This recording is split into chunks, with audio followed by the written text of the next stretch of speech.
Alhamdulillah, tunamshukuru Mwenyezi Mungu Subhanahu wa Ta'ala aliyetuwezesha kufika hapa tukiwa salama.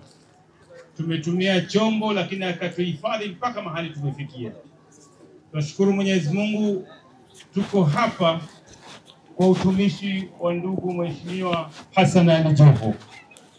Hassan Ali Joho ni waziri ambaye anajali maslaha ya watu wake.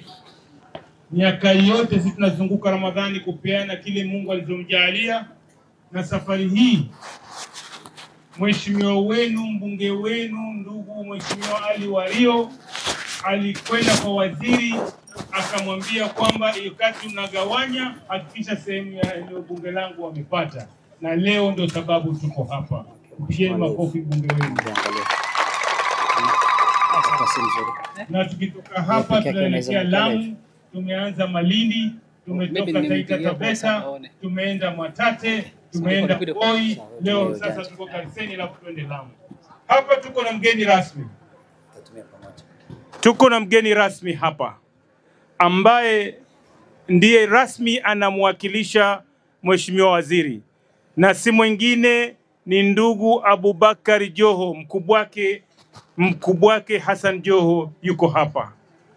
Kwa hivyo huyu ndio mgeni rasmi ambaye atatoa hotuba ya Mheshimiwa Waziri yetu. Sisi tunawashindikiza na kuwatakieni kula la kheri.